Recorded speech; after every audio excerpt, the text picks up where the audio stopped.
friends, welcome to another episode of the 10 Laws Podcast with East Forest. I am said Mr. Forest of the East.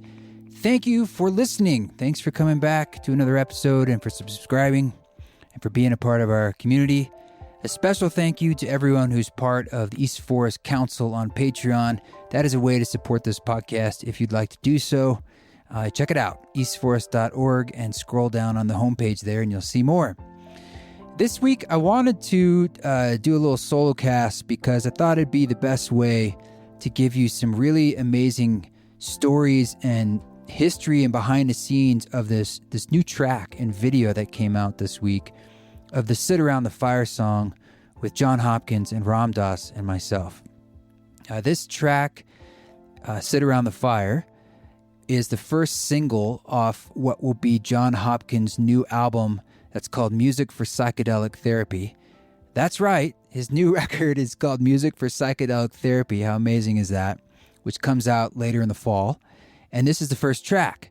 And there's kind of an interesting history to how this came about, why we selected this particular talk from Ram Dass. And I want to share with you some samples and clips that you won't hear anywhere else about how this track came to be. I did do a podcast with Jon Hopkins, where I get to ask him all sorts of amazing, wonderful questions about the creation of this track and the album. That will air a little later from now, so stay tuned for that on the podcast. And yeah, just a heads up on that. So you will hear from Jon directly. I just wanted to give you sort of my angle of it and things we weren't able to touch on when he and I talked.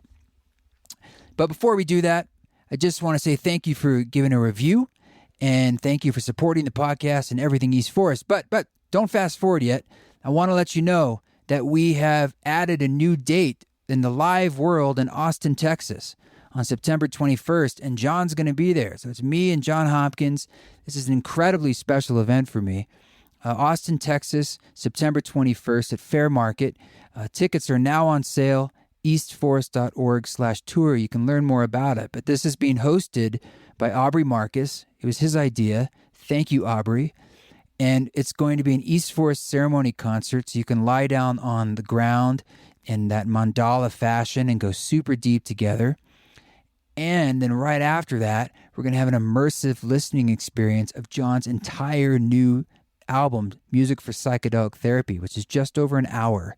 So it's going to be a deep dive and a premiere of that. And for me to celebrate a new album for myself that's called In, a soundtrack for the psychedelic practitioner, we're releasing a single for that on September 8th.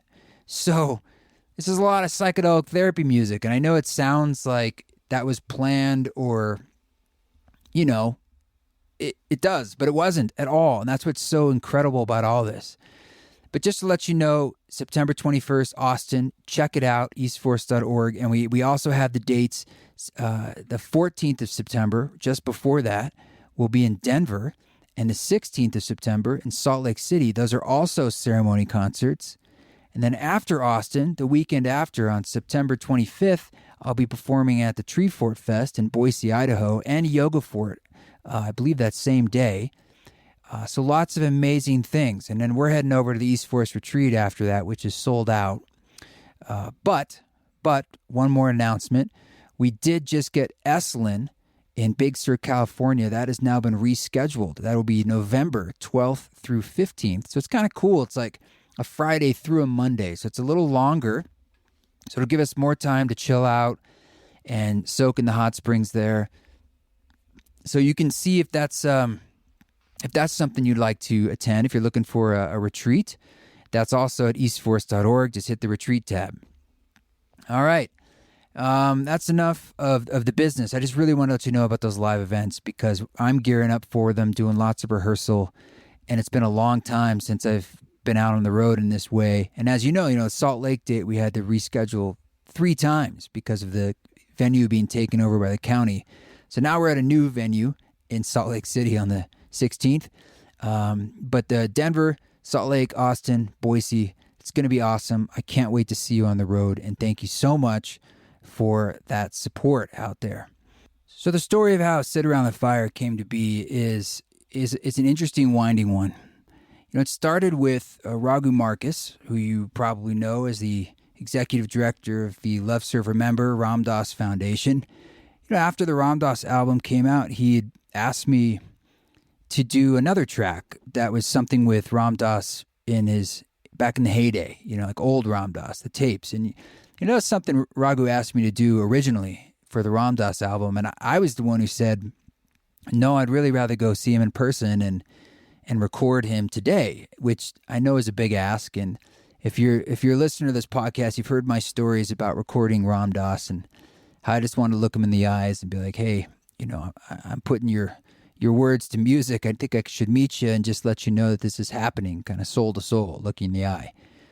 And thankfully, Raghu agreed to that, and I did that. But what was so great about recording him, back in 2018, that summer, for the Ram Dass album, was that he got to sort of choose what he wanted to speak about for the most part. I gave him prompts, but he was speaking from his place of wisdom of his entire life, and I loved capturing the beauty of his age and wisdom in his voice, and really using like a nice condenser mic, and really just letting him be who he is and in all of his truth and glory. So I thought that was a huge asset, and I still think so today. It's kind of, and sort of honoring our elders too, sonically. But anyway, another practical reason I didn't want to use older stuff is I think there's like 15,000 hours of Ram Dass talks, and I just didn't know where to start. There's so many good ones. I'd heard a lot of them, but it just felt like not only is that a huge task to sift through that kind of stuff, it just also felt stressful to kind of decide what to sample. I've always, for all the songs up until this one, I've only used recordings that I've gathered myself, whether it be that a cricket, a frog, or someone talking. And that felt like it's what came to me. It's the colors that I'm allowed to paint with is what has come across my life. So this was a new task for me. In that way, I guess I kind of cheated because I started by asking Nathan, who works at the foundation, who's familiar with a lot of their archive. I told him what I was kind of looking for and helped him like kind of give me stuff. That way it wasn't just me out there finding it. And I told him that I wanted something that, at first we were looking for something that spoke to the psilocybin, the psychedelic movement, because that felt really important or timely too. And it is still. And we started with a different track, and I prepared that, and I sent it to a different artist, actually, that I was talking to, I guess I can say, I was talking to Diplo through an intermediator, Rada, who knows him. But I sent him the stuff, and it just never really went anywhere. And I trusted that process, too. And later on, I was like, I'm not sure this is the right talk anyway. I want something that's more like universal and just speaks to everyone and is open-hearted and above all is hopeful. It's not just intellectual, but it really engenders a feeling of hope and speaks to this time of transition that we're in.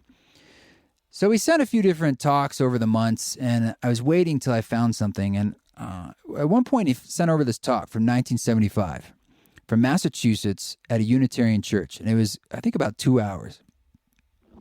And I was listening to it, and at first listen, it was really overtly religious. Like he was, I think Ram Dass, like anyone, was meeting the crowd that he was at, and perhaps it was a religious crowd. And so he was using a lot of examples and metaphor of religious figures, Christian and otherwise. And so it had a very heavy religious tone. But I noticed that around that, it also had these beautiful universal messages that it was more the feeling that Ram Dass was embodying in his voice, and just his energy was really calm and loving and tapped in. And that's what drew me in. So I thought it would be worth it to try making an edit of this to say, well, how do I take 2 hours? Are there some samples in here, some phrases that could be interesting to cull down to like maybe 10 or 15 minutes. So I tried doing that, and I kept whittling it down. And this is an interesting experience for me too, because I'm editing Ram Dass, which is something I didn't want to do much on the Ram Dass record. On that record, it's mostly just what he wanted to say. I mean, I had to do some editing, but it's pretty slight. as far as choosing what he said. I took great strength not to rearrange what he said and so forth, because I wanted to trust him, obviously, and someone at the apex of a lifetime of speaking and their own knowledge. So, but in this case, I had to, because it was so long. And so now you're asking, before I play that, how does this relate to Jon Hopkins? It didn't yet.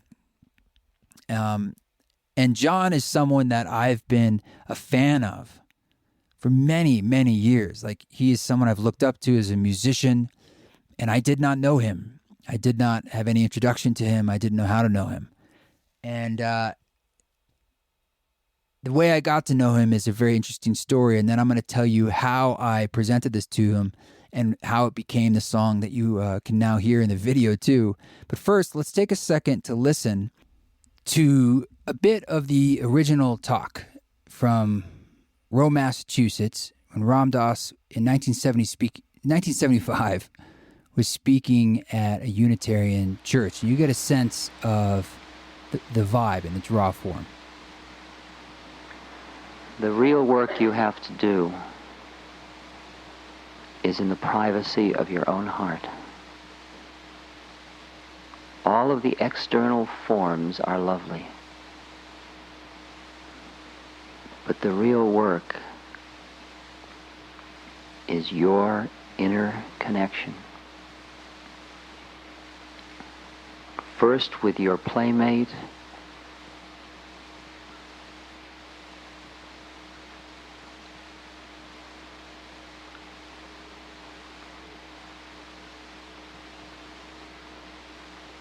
beyond that with God,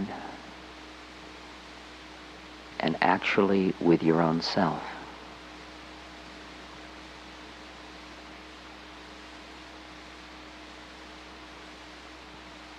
It's really time for you to see through the absurdity of your own predicament. You aren't who you thought you were. You just aren't that person.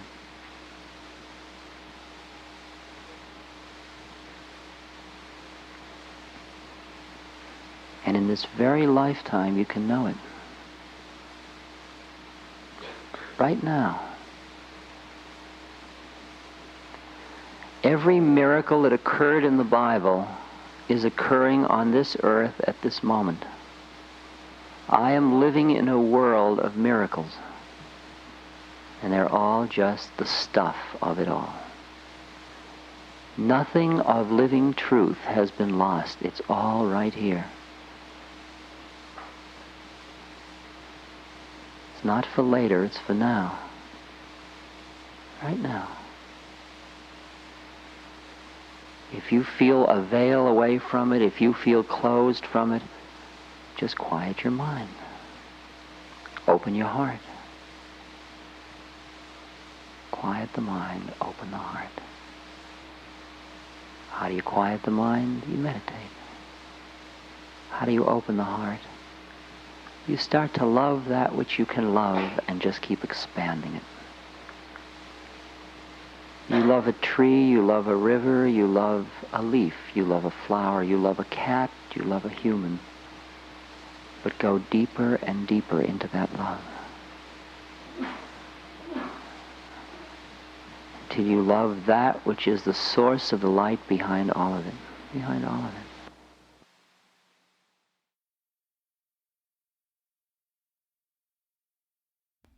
So as you can hear, he's just really tapped in. And it was a long talk, and as I said, I broke it down into like a 10 or 15 minute edit, essentially. And I had that, and so now I'm thinking like, well, this is pretty special, but I think it'd be great to bring another artist on board. And I had recently been introduced to Jon. Now, how that happened was on Instagram, of all places. I had met Anna, DJ Anna, who I've done some really wonderful collaborations, the Voyager song, and we've actually continued, excuse me, to do some more collaborations that are still in the works that I think are the bee's knees. I really love like when she brings her production and I get to do vocals and piano. But anyway, we met on Instagram, which is rare to me because Miranda helps me with my social media and I don't see a lot of those messages typically. And so kind of the fact that I saw Anna's and we even got to meet that way and it turned into something real was sort of incredible. And Anna's just really sweet and just a really wonderful, giving, genuine person. And she had mentioned to me when we were messaging about doing something together, she's like, yeah, I noticed she had done a remix for Jon Hopkins. And I was like, wow, that's amazing. That I'm a fan of Jon. And she says, oh, well, I can introduce you. Jon would like to talk to you. And I'm like, what do you mean Jon would like to talk to me? Jon knows my music? She's like, yeah. And that alone kind of floored me. And I didn't think much would come of it, but eventually she did introduce us on email. And Jon said, let's chat. Let's get to know each other. So we did a Zoom, which was crazy for me. And I was here in Boulder, Utah, where I am right now, which is not great internet at all. The internet craps out all the time. And we did a Zoom, and I'm just hoping it would hold. And there was no agenda other than saying hi. And we basically hung out. It was his evening, my morning. He's over there in London. And I don't know, an hour or so went by of us just kind of like rapping about music and life. And this is in the pandemic, deep in the pandemic in 2020. And we were just talking about we talk about this in the podcast together that's going to come out later, where he was just saying how he was, like a lot of us, just really slowing down and wanting to make some music that spoke to that feeling in that time and not be doing the very heavy beats and techno production that he also does sometimes, which I can vibe out with. So we're kind of on that similar wavelength. And our meeting ended. I think he followed up and said, yo, I'm sorry it ended abruptly or something. Let's do it again. Okay, awesome. So we met again and we talked a few times and we kind of got to know each other a little bit. And I had this Ram Dass thing in my back pocket and I was wanting to present it to him, but I was naturally nervous. But eventually I just thought, why not? Let's just present the idea. And so I sent him the talk, an edited version. So I put together sort of like a highlights reel of what I thought could be useful in a song. And I said, Love Serve Remember would love to do another track. I'd love to have your voice on this in any way you'd like. And no timeline, deadline, basically however you'd want to approach this. If you want to be involved, we'd love to work with you in any fashion. And he wrote back and said, hey, I'm heading to Scotland. Let me take the week while I'm away. I'll listen to this and marinate with it and get back to you. So it's like, you got it. No problem.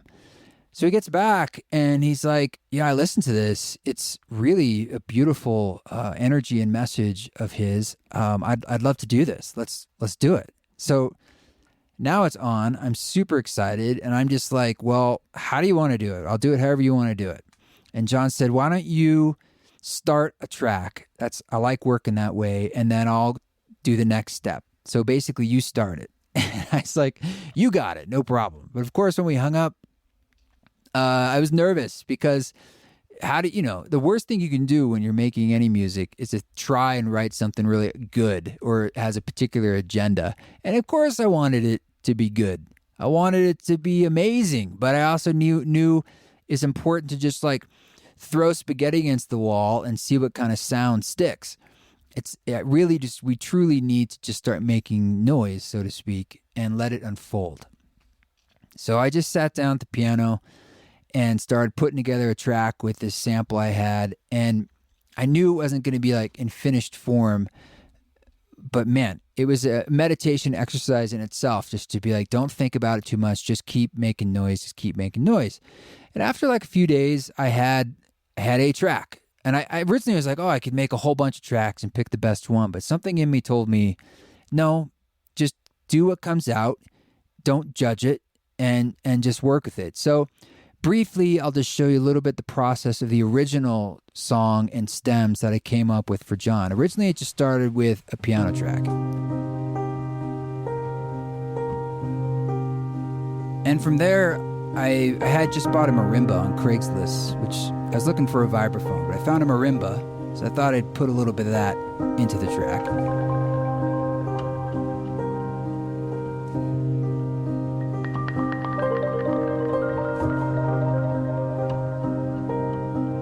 And after I had the piano and the marimba in there, I wanted a vocal pad, something to kind of serve as a sonic base, a glue throughout the rest of the song. So different vocalizations.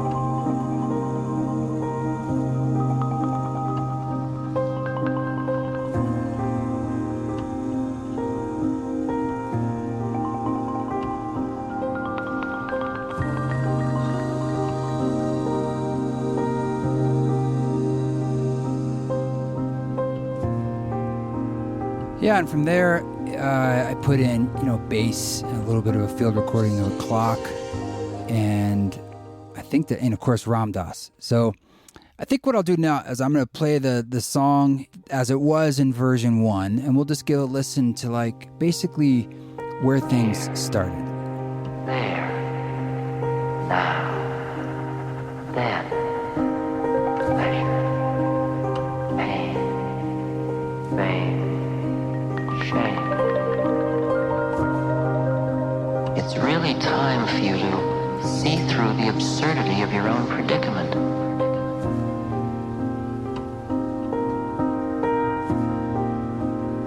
You aren't who you thought you were.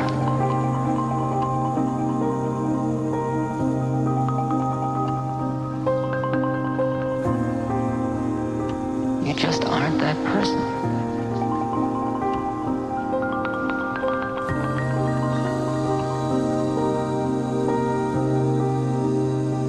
The real work you have to do is in the privacy of your own heart.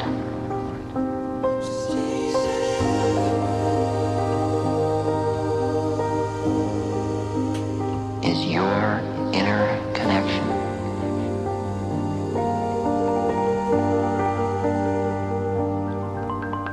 Life, death, pleasure, pain, loss, gain, here, there. Quiet the mind, open the heart. Now, then. I want to know who I really am. Pleasure, pain. As if in each of us, there once was a fire. And for some of us, there seem as if there are only ashes now.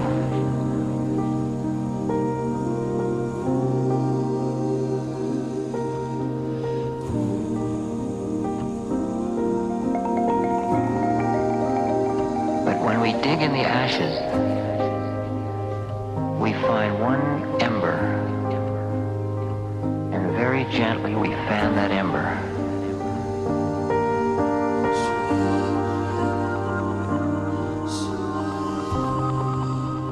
Blow on it, and from that ember we rebuild the fire. The only thing that's important is that ember. Life, death, pleasure, pain, quiet the mind, open the heart, loss, fame, shame. I want to know who I really am. There, now, then, pleasure, pain, quiet the mind, open the heart. The ember gets stronger. Flame starts to flicker a bit. So I'm going to just fade it out there for now, but it was a whole song, and that's basically what it sounded like. So I sent that off to Jon, and just kind of hoping, I hope he is okay with this. I hope this is what he's looking for. But I sent it to him as stems, of course, so he could, do his thing. Basically, I think a few weeks went by or something, and then eventually, I remember we were communicating on WhatsApp, and I got this message from him, and and I think it said something like, "Very, very, very good day in the studio today," which is exactly what you want to hear. And he later tells me that he went into the studio and started stripping this down. And beforehand, he asked me, he's like, "Are you okay if I only use parts of this or strip it down?" And I was like, absolutely. Like, put this thing through the Jon Hopkins sound machine. Just do your thing. You can use none of it. You can use all of it, whatever. Free pass. He's like, great. So I think he basically took the vocal and put a bunch of reverb on it and made that, like, as he put it, a choir across the oceans.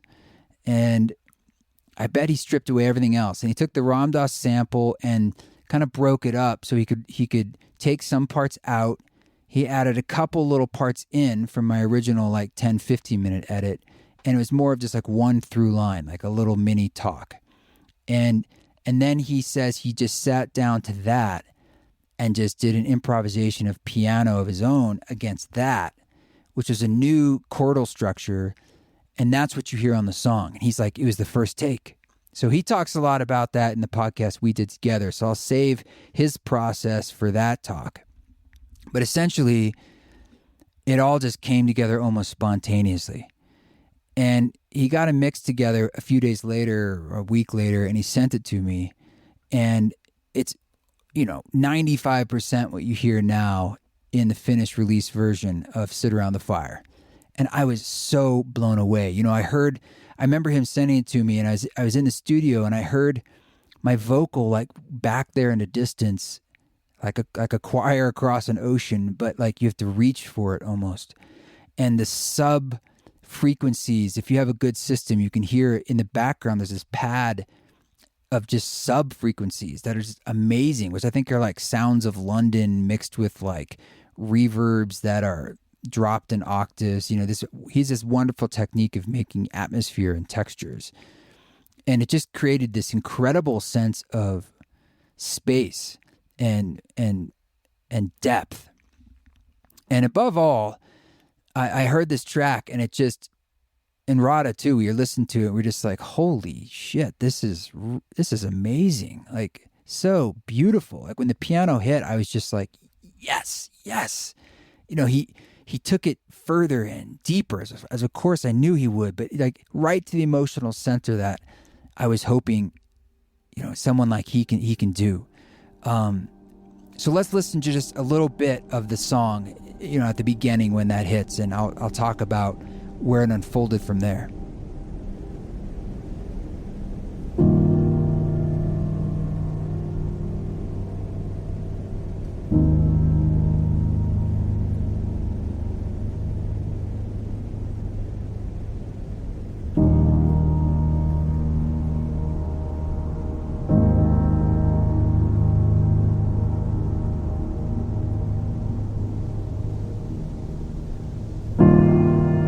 If you're quiet when you meditate, if you truly open your heart, just quiet your mind. Open your heart. Quiet the mind, open the heart. How do you quiet the mind? You meditate. How do you open the heart? You start to love that which you can love and just keep expanding it. You love a tree, you love a river, you love... Oh, man. I mean, every time I hear it, it just rips at my heartstrings and brings tears to my eyes. It's something amazing about the culmination of the elements in this track, about how they can engender a feeling. It's like I Am Loving Awareness, that song. It also... He's talking about an idea, but it's actually bringing up that feeling, that idea of loving awareness within you. There's an upswelling where you get to experience what it is through the song. This song is like that too. Like the music and the culmination of his words in the music is bringing forth the idea that he's saying. And so I had this track, and I was just like blown away with it. And we were both really into it, and that was kind of where it sat. And as the weeks and months went by, I was doing the ketamine sessions at Rada's Ketamine Clinic, and I had chances to experience this song in medicine states, and it just took it to a whole nother level, because on its own, like listening to it in a sober mind, it's very deep and powerful and opens up a lot of emotion. But inside the medicine space, it was really like Ram Dass was not just speaking to that space, but he like became that space. The oneness energy, the wisdom of all that is. And it's difficult to describe, but just to say, it really hit me hard. And I remember texting Jon after one of those experiences, and I said, man, this track that you made is going to save a life. I know it. I mean, probably many lives, but there's going to be somebody out there who's on the edge, and they're going to hear this, and it's going to bring them back to keep going, to take another step, to stay in their journey. And that alone is so honorable. let alone like whoever else, all the other experiences. I mean, just for myself, I was having such profound experiences with this. So, Jon eventually came to me and said that he was kind of continuing on this vibe, and he's like, I'm kind of making a whole record that I'd like to include this song on, and is that okay with you? And I'm like, are you kidding me? Of course that's okay with me. That's amazing. What an honor.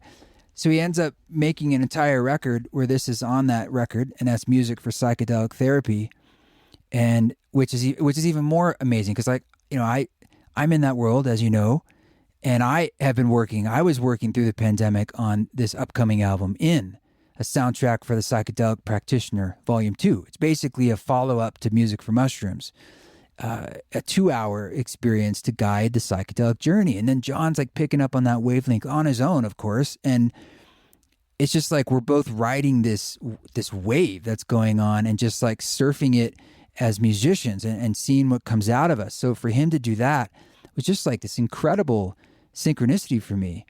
And then on top of that, it's the 50th anniversary of the Be Here Now book, which is awesome. So, Raghu and Love Serve Remember, Raghu is super into the track too. He's like, oh my God, this is like exactly what I've always wanted to embody with Ram Dass's words and music, like the feeling that it evokes. So it's a big love fest, and everybody's really happy about it. And essentially, Domino Records is Jon's label that was putting this out. So we had to wait a while as they do their thing until just, last week, September 2nd, 2021, when this single came out. And they also released it with that amazing... have you guys seen the video for this? I mean, holy shiz. It's like, there's a creative firm called Yes Please, and they did an animation of the pages of the Be Here Now book and turned that into a video for this album. That is also one of an incredible, stunning work of art. I highly encourage you, of course, to listen to the song if you haven't, but if you want a visual element, it's on my website. I'm linking to it on YouTube. So eastforest.org, and you can see this video for Sit Around the Fire. It's just stunning. When the golden rings start emanating out with the piano lines, I mean, be still my heart. Whew. Let me tell you, that is some good stuff. So that's the basic story of how this song came to be, from like coming out of the Ram Dass record to looking for a talk, having a talk through Nathan come our way, curating that talk, somehow making our way from Diplo to Jon Hopkins, through Anna, bless her heart, through Instagram, through a demo that I make that Jon then just takes to another level of musicality, to you, to your ears, to your heart, and to hopefully for generations to come as another musical tool to help us open up and walk through our days. The thing that I appreciated a lot from Jon is I see him as a mentor, whether he knows that or not. He's someone I really look up to as both a person, but as a musician and producer. And I so humbled and honored to see this process from the inside out and watch how he could take something that I was working on and bring such craft and care to it, to take it to this, I don't know how to say it other than like another level, another octave of maturity. And it really taught me something about where my own music can go and what I can do and the patience I can bring to the creation process and how far I can dream and the depths that I can continue to mine as a musician. He actually showed me by taking like my own voice and putting it into this song in ways I hadn't dreamed of before, thought of before, or heard before. And in that way, he actually gave me such a gift to let me dream bigger and to show me where things can go. And for that, Jon, I thank you. And I really hope I have the honor to continue working with you and having your counsel and input on my own music. And anything for yours is an open door. Of course, I'd always want to support your work, but thank you. And thank you to the Love Serve Remember Foundation for allowing us to do this. And most of all, thank you to all of you for embracing it and sharing it and listening. I really feel this is a beautiful gift for the world right now. And there will be someone out there who really needs this in this moment. So thank you for doing your part and sharing it. And for Domino Records for doing such an amazing job to get it out there in the press. I mean, the day it came out, I mean, Pitchfork wrote about it and Spin and Brooklyn Vegan and Consequence of Sound and all these. So thank you to all the writers out there who are supporting this kind of work and not belittling it and saying, oh, it's new age or it's yoga music or, belittling it by putting it in a category as opposed to just saying it's great music. It makes me feel something like all music does, and that's what it's all about, is having an open mind and an open heart and allowing ourselves to feel the depths of feelings that we all feel. These are human feelings and human emotions. So thank you to those writers. I hope to see those of you who can make it September 21st in Austin when Jon and I will be performing and meeting each other for the first time, as well as in Denver on September 14th, Salt Lake City on the 16th, Boise, Idaho on the 25th at the Tree Fort Fest and Yoga Fort, and then more to come as the months go on. So thanks for joining our newsletter, and that's the best way to stay in the know about future events in your area, and of course social media. If you can catch things on that in that sea of information, we put things there as well.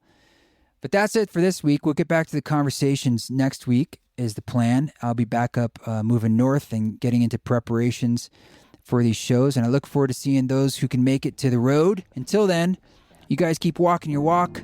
Don't take any shit, but if you do it with grace. You love a leaf, you love a flower, you love a cat, you love a human. But go deeper and deeper into that love. Till you love that which is the source of the light behind all of it. Behind all of it. You don't worship the gate, you go into the inner temple.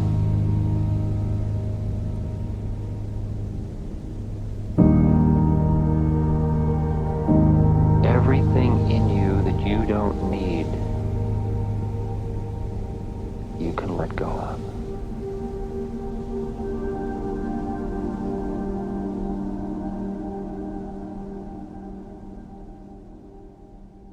You don't need loneliness.